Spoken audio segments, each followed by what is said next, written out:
An actress has asked for $300,000 to fund a controversial plan that could see her 13-year-old son brought back to life. Yes, in 2025, we are playing God. Now, a very sad incident happened in 23rd of May after this Australian actress announced on Instagram that after months of horrific bullying at his public school, her 13-year-old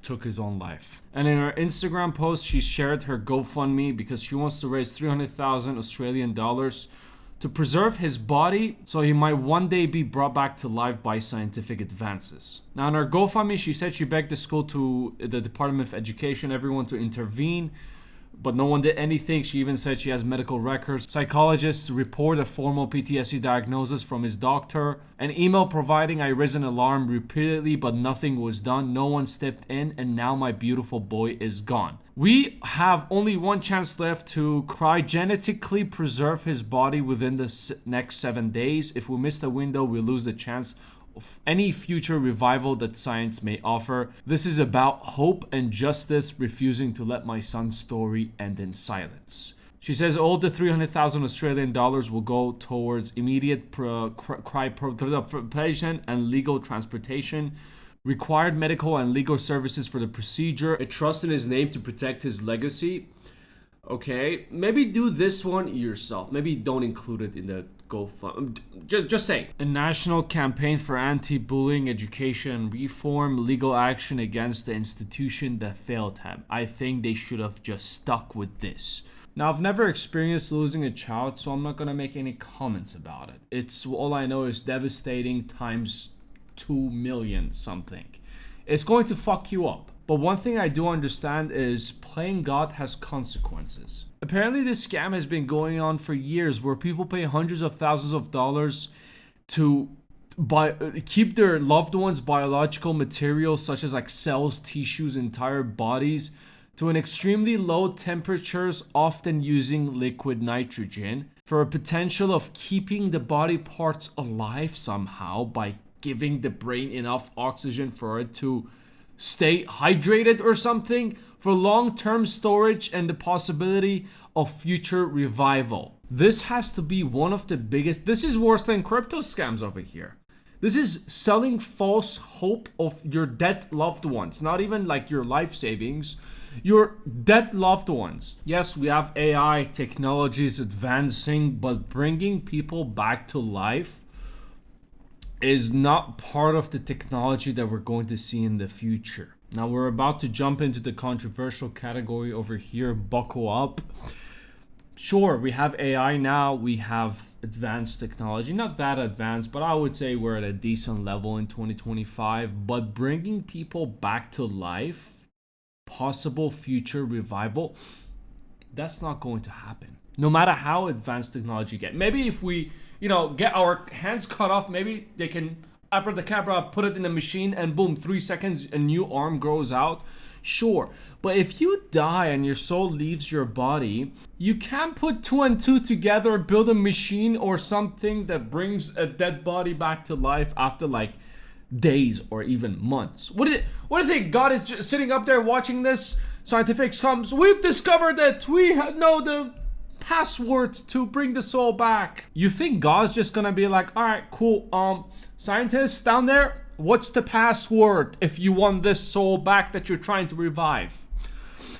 Scientists go, espresso cappuccino, and God is gonna be like, oh my god, you guys figured it out. It took you like a couple of millions of years, but you donkeys figured out how to bring the soul back to life. Congratulations, go out there, have some fun, don't waste your second life. I'm probably gonna go hell for saying that, but it's not going to happen. Even if scientists thousands of years from now on or hundreds of years somehow manage to bring that person back to life, they'll be a zombie. Somehow they put some juice inside the brain that you'll be alive for the next, for example, 3 months or 3 years or something. That person is not going to be alive. It is a body without a soul. I'm sure they're going to find a way to bring the body back to life. Just like when a chicken gets his head chopped off, he's still alive for, I don't know how long was it, but still alive, still moving. but with no head, no soul inside the body. Like, this is so wrong on so many levels, and this has to be one of the biggest scams I found out about today. I didn't know this shit, cryogenical frozen shit, existed from before, where they take people's money and freeze your body for future scientific break. Like, we have a higher chance of running into different species, sitting and having lunch with them in the future than being able to be brought back to life. God is gonna just sit back and allow it all to happen, huh? Well, you guys cracked it. Now, the gates are open from the afterlife and the current life. Go crazy, go nuts. I'm retired. Peace out. I'm gonna go to hell for saying that. I should probably stop saying these things, but I feel like this is how the world is going to end. Scientists are gonna do things they're not supposed to, like bringing zombies back to life, and God is gonna be like, you donkeys cannot identify as me. Okay, you guys are getting too much. I'm gonna do you like I did to the dinosaurs. Shatar, bring a big ass rock and boom. Now, you only have 7 days to put the body inside the frozen, or else the chance is gone forever.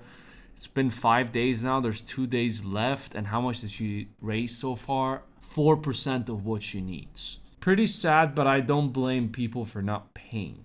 If she's asking for money, then people's opinions matter in this case. And people would say this, let the poor guy's soul rest. This is what the comment section has been saying. This is what everyone's been talking about. I think if she would have gone with the campaign of suing, legal actions towards the school specifically, the education, all the people she tried to reach out, but they all denied, and trying to, start a whole organization of fighting against bullying. I think she would have gone with that as her primary. She would have raised a lot of money, and she could have actually changed something, because this just motivates you to prevent this from happening to everyone else and trying to help everyone else. And I think that would have been good, instead of any extra money is going to be passed through the fighting the bullying, as she said. But anyways, this was a very interesting case. Unfortunately for the scam company, they won't be getting her money, well, people's money. And I think this is just very, very bad. It's wrong in so many reasons, and also for like something personal. Like, if your loved one passed away and you put them inside like a frozen container to keep them alive, that hope is going to kill you. When are the scientists going to discover this shit? You will never let go. You will always, think about it. Your whole life will be about this, and you can never possibly move on. But anyways, if you missed the past 2 videos, here you go. You take it easy. I will see you at the next one.